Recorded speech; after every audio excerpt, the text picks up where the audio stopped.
Lisa Christensen, online editor at Utah Business Magazine. Over the last week, headlines have been dominated with news about Brexit, the vote on the referendum for the United Kingdom to leave the European Union.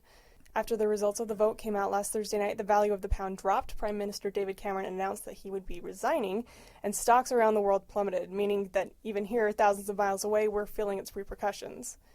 But what exactly does Brexit mean for us here in the Beehive State? Dave Pierce of GPS Capital Markets has a few ideas. Thanks for coming in, Dave. Thank you so much. So first off, how will Brexit impact the United Kingdom and the European Union? Well, obviously it's going to impact them much more than it's going to impact us. Let's start with how it's going to impact the European Union first. The idea that one of the countries that is a part of this union that they've put together over the last 40 years wanting to leave is a big deal. And that the United Kingdom, the people that live there, have voted to leave has really sent shockwaves across the European Union. In fact, since this has happened, there's 5 other countries that have now suggested that they might want to leave as well, which is a big deal. And so the idea that the European Union is this really strong, cohesive bond of countries is really starting to fall apart a little bit. And this is a little bit different than a couple of years ago when Greece's market was so terrible and it was being discussed about whether they should be forced out. Yeah, and Greece is a little bit different situation because Greece is what we call a net receiver of funds from the EU. In other words, the other countries that put money in, Greece is receiving a lot more in benefit than they are paying out into the European Union, whereas the United Kingdom is just the opposite. They are one of the largest contributors. And so every week they contribute hundreds of millions of dollars into the EU, more than they receive back. So there are some specific things for like Greece that are a little bit disadvantageous as well as advantageous for them being in the EU. For instance, we mentioned the subsidies and the benefits that Greece gets and the loans that they get from the European Union. That benefits them. The thing that really doesn't benefit them is being part of the euro currency. And being part of the euro currency, one of the things that they don't have anymore is it used to be when they were the Greek drachma, they could devalue their currency. You've heard of countries doing that. Right. And when you make your currency worth less money, all of a sudden it's cheap to go on vacation in Greece.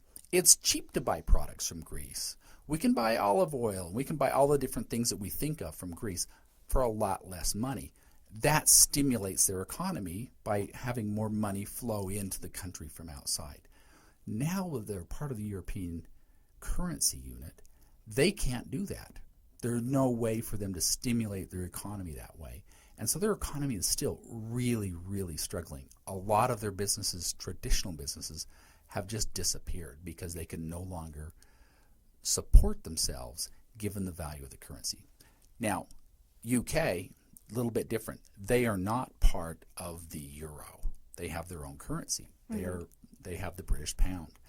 So why do they want out? It's not because they can't devalue their own currency. It's not because their economy is not strong, because it's really, really strong. Probably the strongest currency in all of Europe. There's a couple of issues that they don't like about being in the EU. We've heard about immigration. If you're one of the European Union countries, people from any of the other EU countries can come freely to your country, live, work, immigrate, whatever they want to do without any penalty. So it would be as if the United States and Mexico, let's say, were a union like that, someone from Mexico or Canada could just move to the United States. It wouldn't have to worry about the visas or anything like that. They could just freely move here and have jobs. It's caused a lot of turmoil in the UK because there's so many people want to move there. The other thing that's been a real big deal with the European Union is they pay so much money into it and they get no representation. All of the laws that are made in the EU are passed by basically government bureaucrats. And even though they have a Congress and they vote on laws, those votes are completely non-binding. And people are kind of tired of somebody that is not part of their country, not representative of themselves, just making decisions by fiat, basically. So the idea that's why the UK wants to get out. It's going to be a struggle for some countries. If this European Union breaks up, there's some countries going to be really hurt. Other countries, like I think the UK is going to be okay, even though we've seen big repercussions in the marketplace. Sure, and even over here, stocks have plummeted, and their pound Yeah. is valued significantly less than it was a week ago. Yeah, it dropped about 12% initially, yeah. So why did it cause the pound to drop, stocks to plummet? Sure. The first reason is nobody expected it to pass. That really is the big thing, is everybody was betting on it going the other way. Mm-hmm. That no one really, even people in England, even people that voted to leave the EU, they didn't think it was going to pass. And they just thought, well, I'm just going to go vote with my heart. And a lot of those people are saying, oh, crap, I'm not sure I really wanted this to happen. I just wanted my voice to be heard. And that when things that are unexpected happen in the market, we see big movements. So you think about London. London is the biggest financial market in the world. You've got, behind that, you've got, New York and Singapore and Hong Kong are some big financial markets, but London is it. When we talk about the heart of the currency markets, heart of the banking and financial industry, London is where it's at. And so it's a huge market, and people were really worried about how this was going to impact global corporations, because there's a lot of global companies that have at least their European headquarters in London. And right now, if you're in London, you're operating there, we call it passport. In other words, you can do business in any of the European Union countries just as if you're doing business in the UK. Well, if all of a sudden that goes away and you don't have operations and licensing and everything like that set up in these other countries, you've got to pack up and move. You've got to have operations in these other countries. And that could be very damaging for big multinational corporations. So that's why I think initially there was some huge drops in the value of some big global companies, because people were worried about how they would be able to cope with this, how quickly they'd be able to move, and how they would be able to change their strategy going into Europe. Does that make sense? Yeah, sure. And Utah, we pride ourselves here in having a very healthy export market and being involved internationally. Should Utahns be concerned about Brexit for that reason? Yeah, a little bit.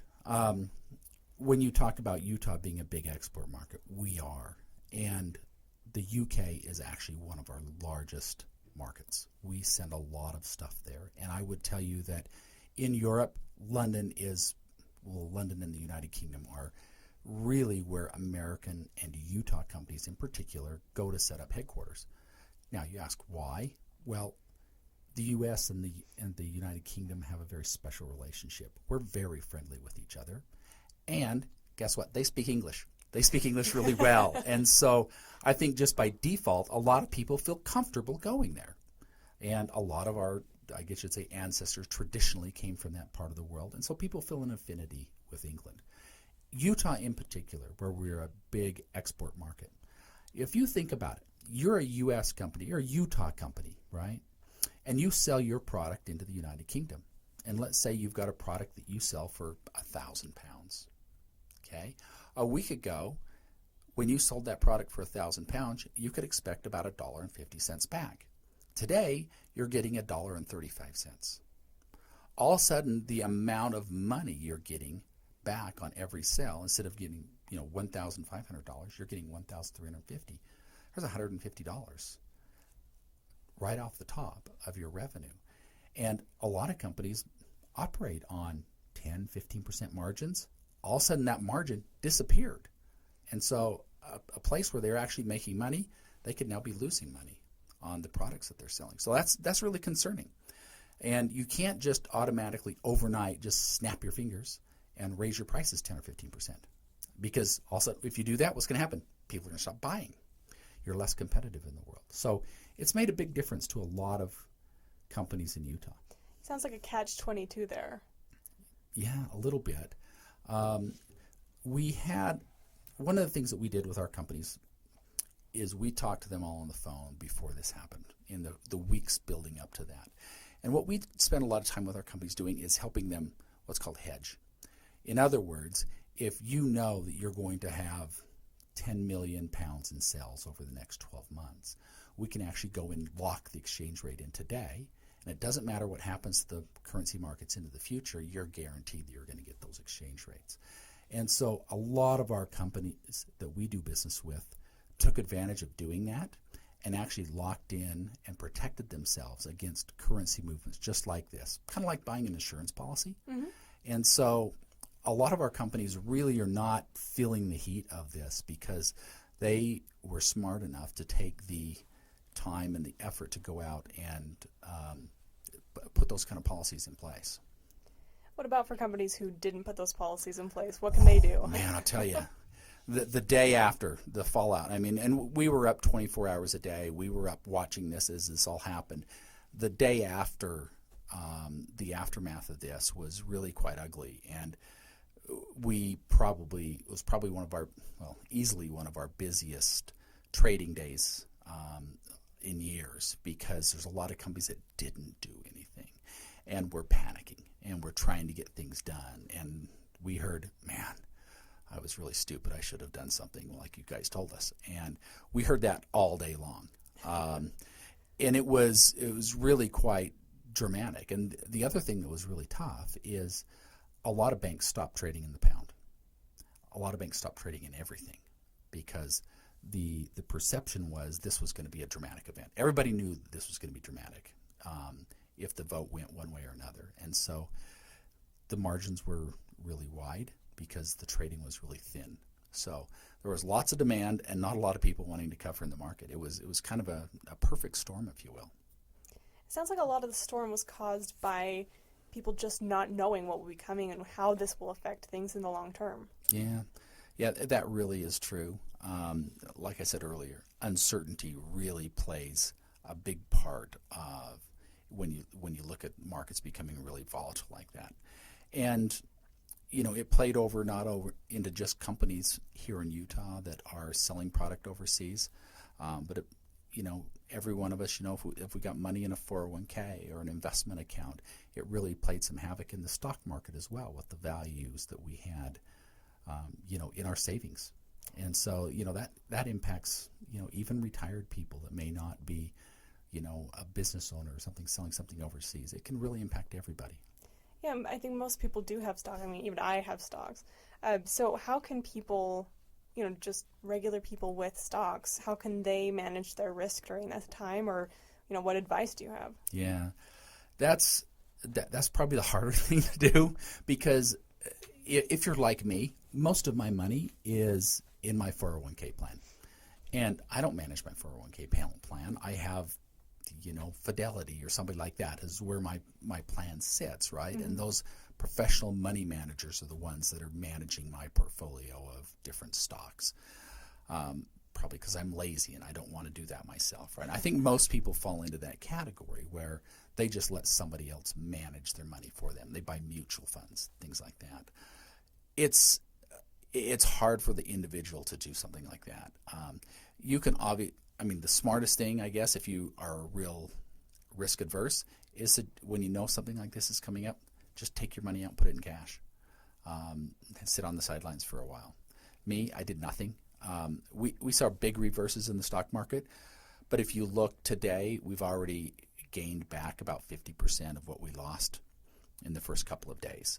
I think that there was a lot of panic, and I think that when people start thinking about it on a more rational basis, we're seeing the market rebound back to previous levels. It's not going to come all the way back, I don't think, immediately, especially on the currency side. The pound is still going to get hit, but I think on the stock side, we'll see those come back to more rational levels. So it sounds like it's a temporary thing that will pretty much repair itself if people write it out. Yeah, I think so. I think now if you've done nothing, that's the best scenario. Just kind of don't panic now. Don't pull all your money out of the stock market today. I don't think that that's where you want to go. I think you can just write it out, and I think we're going to come back. Speaking a little bit more about uncertainty and speculation for the future, I don't know if you remember a couple of years ago, Scotland held its own vote about whether to, take back its country. Yeah. And leave the UK. Leave the UK, right? Which narrowly failed by a very narrow margin. They decided to stay with the UK. But after this, I've heard that they are reconsidering,